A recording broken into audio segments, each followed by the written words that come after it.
Guys, dumating na yung order ng kapatid ko na climbing machine, lalo na kung gusto nyo lumakas yung mga legs nyo. Ito yung mare-recommend ko sa inyo. Okay? Alis ka dyan! Dami palang kasama. So, napakarami niyang kasama, guys. Ayan, mayroon siyang cellphone holder. Ito yung tinatawag natin na strong metal spring LCD monitor. Yan. Dalawang pedal. Cellphone holder.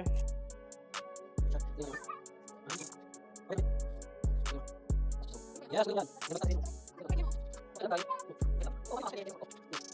kabit natin yung spring, guys. Yung spring niya dito lang naman sa likod niya. Ayun. Silbing.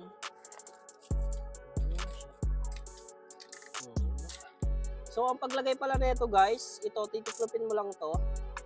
Tapos ilalagay mo dito yung pinakang tornilyo niya. Ayan. Pinaka-tornilyo niya. Ayan. Kung ganyan.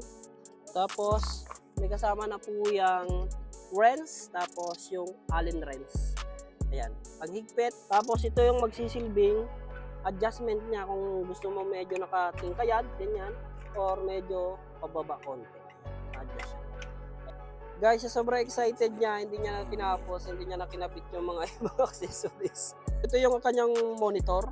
Kailangan pa siyang bilhan ng battery na. Guys, ikakabit na lang natin is phone holder na lang.